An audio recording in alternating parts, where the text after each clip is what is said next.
필샘TV 구독자 여러분 안녕하십니까? 머니트레이너 김경필입니다. 오늘 이 시간에는 1억을 모은 다음에 그 다음에 어떤 행동을 해야 되는지 그 행동을 5가지로 요약해서 말씀드리도록 하겠습니다. 제가 카톡을 하나 받았습니다. 카톡 내용이 좀 비범한데요. 코인 관련주를 잘못 건드려서 하룻밤에 7천만 원을 날리고 수익금 3천만 원만 건졌네요. 이게 도대체 무슨 일인가요? 하룻밤 사이에 7천만 원을 날릴 수가 있나요? 그 다음에 뭐라고 하셨냐? 저 같은 바보가 다시는 생기지 않길 바라는 마음으로 바보 같은 사례를 바칩니다 라고 되어 있습니다. 제가 2022년 9월에 멘토링을 했던 분인 것 같은데 처음에는 이제 인사말로 이렇게 하셨어요. 안녕하세요, 잘 지내시죠 멘토님? 코칭해 주신 덕분에 1억을 무난히 모으고 주식에도 운 좋게 잘 되어서 수익도 1억 찍고 자산 2억을 만들었다가 라고 되어 있습니다. 그러니까 1억 모으기까지는 정말 잘했는데 그 다음에 어떻게 해야 될지를 고민하던 중에 벌어진 일인 것 같습니다. 본인께서 사례를 바칩니다 라고 얘기하셨으니까 유튜브에 얘기해도 좋다라고 얘기하셨기 때문에 제가 살짝 보여드리는데 실제로 이런 일들이 정말 있는 것 같습니다. 보통 1억 모으기에 성공한 분들은 저한테 이런 말 많이 물어보거든요. 멘토님 1억을 모았는데 그 다음에 어떻게 해야 됩니까? 라고 얘기를 하시는 분들이 많아요. 사실 1억을 만들고 난 다음에 어떻게 할 거냐라는 질문의 거의 90%는 1억을 모으지 않은 분들이 물어보는 경우가 많고요. 1억을 모은 분들도 물어보기는 하는데 대체적으로는 이제 본인이 어떻게 해야 될지를 이제 알고 있는 분들이 많죠. 자, 그래서 1억을 모으고 난 다음에 어떤 행동을 해야 되는지를 오늘 5가지로 말씀드리도록 하겠습니다. 자, 여러분 앞에 1억 모으기를 하고 있는 청년이 있다고 한번 가정을 해보겠습니다. 앞에 딱 있다. 이 청년은 어떻게 생겼을까요? 한번 상상을 해보십시오. 어떻게 생겼을까요? 잘생겼을까요? 제가 한번 보여드리도록 하겠습니다. 1억 모으고 있는 젊은 직장인의 모습. 이런 모습이네. 잘생겼네요. 굉장히 훈남이네. 굉장히 잘생겼어요. 제가 한번 말씀드린 적이 있었죠. 씨앗 안에 몇 개의 사과가 있는지는 신밖에 모릅니다. 1억이라고 하는 최소 재테크가 가능한 자본을 만들고 난 다음에 이것이 단박에 10억이 될지 아니면 그렇지 않을지 그건 알 수 없겠지만 어쨌든 우리가 투자라고 하는 세계로 들어갈 수 있는 첫 번째 허들이 바로 1억이었습니다. 제가 첫 번째로 여러분들에게 말씀드리고 싶은 행동은요. 바로 첫째, 저축 수준을 유지하라 입니다. 너무 뻔한 얘기 아니냐라고 생각할지 모르지만 여러분 50kg, 60kg, 70kg를 들다가 이제 80kg를 들게 됐습니다. 자, 그러면 그 다음에 운동을 안 할 건가요? 그건 아니죠. 1억을 모았다는 것은 1년, 2년 안에 모았다는 뜻은 아니지 않습니까? 적어도 3년, 4년, 5년 동안을 꾸준히 저축을 한 습관이 몸에 뱄다. 자, 이거야말로 정말 평생 유지해야 될 습관 아니겠습니까? 그러니까 첫 번째로 해야 되는 행동은요. 자, 1억 모았으니까 됐지? 라고 저축을 그만둘 것이 아니라 여러분들이 정말 공들여서 쌓아 올린 그 저축의 근육을 유지하셔야 된다라는 게 첫 번째로 해야 될 일입니다. 그런데 좋은 소식이 하나 있습니다. 그게 뭘까요? 단, 증액은 멈춰도 된다. 이게 무슨 말입니까? 제가 1억 모으기를 얘기할 때 가장 많이 얘기했던 게 5년의 1억 모으기였죠. 이 5년의 1억 모으기는 보통 어떻게 하라고 말씀드렸냐면 130만 5천 원으로 시작을 해서 매년 13만 원씩 증액을 해서 5년 만에 1억을 만들어라 이렇게 말씀드렸습니다. 그러니까 매년 물론 아주 큰 돈은 아니지만 13만 원씩 매년 증액을 했다는 거예요. 우리가 운동을 한다면 어떻습니까? 처음엔 55, 60, 70 이런 식으로 증액을 했다는 얘기죠. 자, 그런데 이제 80까지 들어올리게 됐다. 1억을 모았다는 거죠. 그러면 어떻게 해야 돼요? 증액은 더 이상 안 해도 된다라는 얘기입니다. 이게 정말 반가운 소식입니다. 증액을 안 해도 되는 게 왜 반가운 소식이냐? 여러분 아시겠지만 이런 식으로 저축을 하라는 겁니다. 처음에는 130만 5천 원이었다가 143만 5천 원, 그 다음에 156만 5천 원, 그 다음에 169만 5천 원, 마지막 해에는 무려 182만 5천 원을 저축을 해야 이제 1억이 되는 거죠. 자, 그런데 이제부터는 어떻게 하라는 얘기냐? 증액 없이 182만 5천 원만 계속 유지하라는 얘기입니다. 얼마나 정말 희소식입니까? 더 이상 증액이 없어도 된다. 자, 이 얘기는 무슨 얘기냐? 182만 5천 원만 이제 하면요. 두 번째 1억은 3년 10개월 만에 만들 수가 있게 되는 겁니다.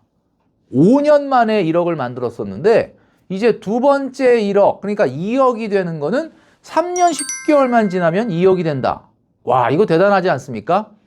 물론 처음에 모았던 1억에서 나오는 자본소득, 이자소득이 물론 플러스 된 거긴 하지만 1억이 2억 되는 거는 이제 5년이 아니라 3년 10개월이면 충분하다라는 이야기입니다.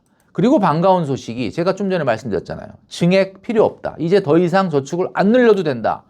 월급이 계속 올라가면 올라간 만큼 여러분 더 쓰셔도 됩니다. 자, 그러니까 뭐예요? 더 잘 먹고, 더 잘 사고, 더 행복해질 수 있다라는 이야기죠. 한마디로 살림살이가 확 나아진다.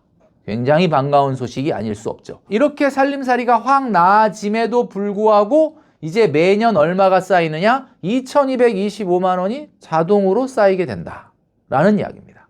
첫 번째 행동 뭐였죠? 저축 수준을 유지하라. 단 증액은 하지 않아도 된다 였습니다. 두 번째는 말이죠. 1억 모은 사람들이 해야 될 행동 두 번째. 바로 내 집 마련 자금 계획을 세워라 입니다. 내 집 마련?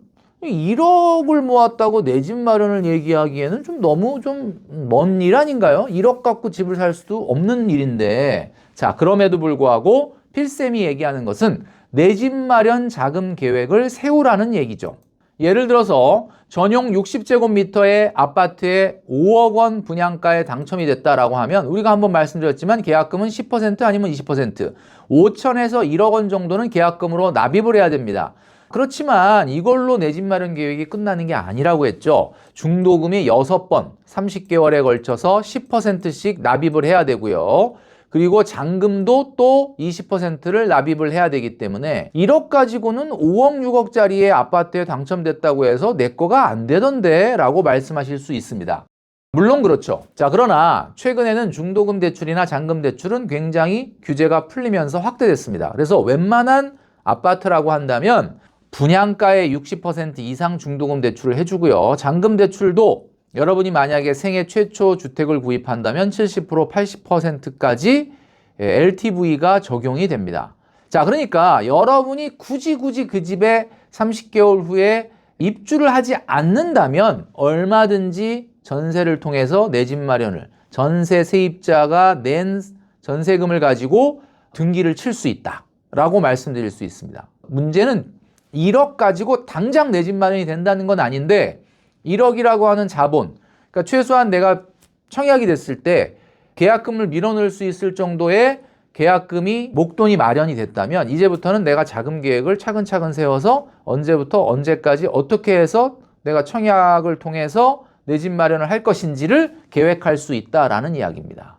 자, 그러니까 이제부터는 청약홈의 청약 캘린더를 열심히 들여다보셔야 된다라는 말씀을 드리는 거죠. 세 번째는 말이죠. 이제 1억을 모으셨기 때문에 전략적 자산 배분을 시작하셔야 됩니다. 전략적 자산 배분이 뭐죠? 182만 5천 원을 이제 저축을 하는데 182만 5천 원, 182만 5천 원 이런 식으로 저축을 계속 하겠죠. 왜? 증액은 더 이상 안 해도 된다라고 했으니까. 자, 그러면 이제부터 내가 저축하고 예금하는 것의 20% 정도는 지금 그림과 같이 위험자산에 분산 투자를 하셔도 된다라는 이야기입니다. 제가 굉장히 강조하는 것 중에 하나가 분산 투자는 먼저 전략적 자산 배분이 돼야 된다라고 말씀드렸죠. 그러니까 우리가 ETF를 한다면 그게 전략적 자산 배분이 아니고 1억 정도 모은 사람이 8천만 원을 안전한 예금에 넣고 2천만 원만 위험자산에 편입하는 것이 바로 전략적 자산 배분입니다. 만약에 2천만 원에 대한 위험자산의 투자가 만약에 손실이 생기더라도 나한테는 8천만 원의 예금이 있기 때문에 어느 정도 커버가 가능하다라는 이야기죠. 자, 2천만 원밖에 없는 사람이 이 2천만 원을 다 ETF에 넣어서 투자한다면 이거는 아무리 ETF라고 하더라도 분산 투자가 아니다. 경기 침체가 오거나 시장에 문제가 생겼을 때, 금융위기가 왔을 때 A부터 Z까지 다 떨어질 수가 있기 때문에 아무리 분산 투자를 ETF로 한다고 해도 이거는 전략적 자산 배분이 아니다라고 말씀을 드렸습니다. 세 번째는 전략적 자산 배분을 시작하라 였습니다. 최근에 말씀드렸죠. 10년물 채권금리, 미국 국채금리가 4% 중반까지 지금 치솟아 올라갔습니다. 뭐 올라갈 수도 있는 거 아니냐라고 생각할 수 있지만 지금 연준이 2번에 걸쳐서 금리 인하를 했단 말이에요. 기준금리를. 그 기준금리를 2번에 걸쳐서 인하한 것 치고는 굉장히 가파르게 시장금리가 올라가고 있다. 최근에 자산 가격이 또 많이 치솟았기 때문에 이 높아진 자산 가격에서 새롭게 위험자산으로 들어가려면 이제는 분산 투자가 굉장히 중요합니다. 만약에 지금이 어떻게 보면 우리가 주식도 박스권, 어떤 낮았을 때가 있고 높았을 때가 있잖아요. 그 박스, 어떤 레인지 안에서 좀 저점에 있다 그러면은 지금 굳이 분산 투자를 안 하고 유망하다 또는 최근에 많이 떨어졌던 좋은 주식을 사들이는 거에 집중하는 게 좋겠지만 지금 전반적으로 자산 가격이 굉장히 높아져 있는 상황이다라고 봤을 때는 지금은 절대적으로 전략적 자산 배분 안에서도 위험자산 안에서도 분산 투자가 좀 필요하다. 그런 말씀을 좀 드리는 거고요. 제가 봤을 때는 이 높아진 자산 가격의 시점에서 위험자산으로의 편입은 너무 적극적으로 하시지 않는 게 좋지 않을까라는 생각을 합니다. 사실 미국 국채 금리가 4%대 중반이다. 과거 같으면 채권 금리가 4% 중반이면 투자를 거의 중단하는 게 정석이었거든요.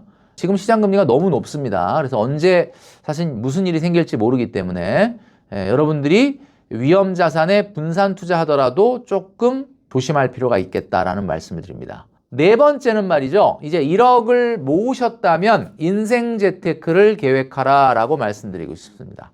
자, 인생 재테크가 뭘까요? 네, 여러분 맞습니다. 인생 재테크는 바로 결혼이 되겠죠.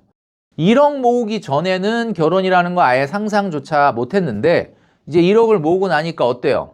이제 뭔가 좀 1억을 모으고 나니까 내가 1억이 있고 그 다음에 그 친구가 1억이 있고 그 부모님이 조금 도와주시고 하면 뭐 내가 좀 시작할 수도 있겠는데 전혀 가능성이 없고 생각이 없던 일이 이제 슬슬 뭔가 머릿속에 가능성으로 다가오시죠. 자, 그 다음에 창업이 있을 수가 있습니다. 제가 이번에 9번째 책 딱 1억만 모읍시다에 소개했는데 실제로 1억 모으기를 달성한 분이 이 1억을 가지고 조금 더 전세금을 높여서 좀 넓은 평형으로 갈까 생각을 하다가 이 1억을 갖고 창업을 하셨습니다. 그 창업이 뭐냐면 어머님이 굉장히 요리 솜씨가 좋으세요. 그래서 무인 반찬 가게를 열었습니다. 무인 반찬 가게가 있는지 전 몰랐는데 이 무인 반찬 가게가 굉장히 잘 된다는 거예요. 그래서 이번에 2호점을 개점을 했다.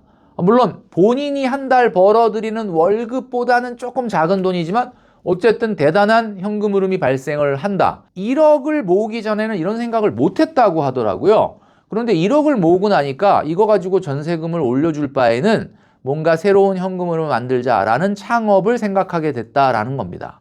이렇게 1억을 모으고 나면 인생 재테크, 그러니까 결혼이나 창업 같은 것을 생각할 수도 있다라는 이야기죠. 1억 모은 청년이 여러분 앞에 서 있다. 어떻게 생겼을까? 제가 아까 물어봤는데 굉장히 잘생겼다. 훈남이다. 이런 말씀을 드렸는데 5번째는 말이죠. 바로 이직을 시도하라입니다. 1억 모으기 전에 이직을 하면 안 되나요? 물론 됩니다. 이직은 통상적으로 길어진 경제활동기를 감안했을 때 이제 40대가 넘어가지 않았다. 아직 30대다라고 한다면 여러분 적극적으로 이직을 시도하셔야 됩니다. 여기서 말하는 이직은 내가 하던 일 내팽개치고 다른 회사 가는 거에만 몰두해라. 그런 의미가 아니라 여러분들이 하는 일을 당연히 잘하면서 나의 몸 가치를 조금이라도 더 인정해 줄 수 있고 내가 조금 더 일을 배우고 내 커리어를 성장시킬 수 있는 곳을 끝없이 찾아야 된다라는 이야기입니다. 그래서 여러분들이 제가 말씀드렸죠? 진정한 부자는 여러분들이 산 주식 종목이나 여러분들이 산 코인 종목이 올라서 부자가 되는 게 아니라 여러분들의 커리어가 성장하고 여러분들이 하고 있는 일에서 발전이 있어야 부자가 되는 겁니다. 자, 그렇기 때문에 40이 넘지 않았다라고 한다면 적극적으로 이직을 시도하셔야 된다. 자, 이제 1억 정도의 목돈도 모았겠다. 여러분 사회생활도 어느 정도 했다는 얘기죠.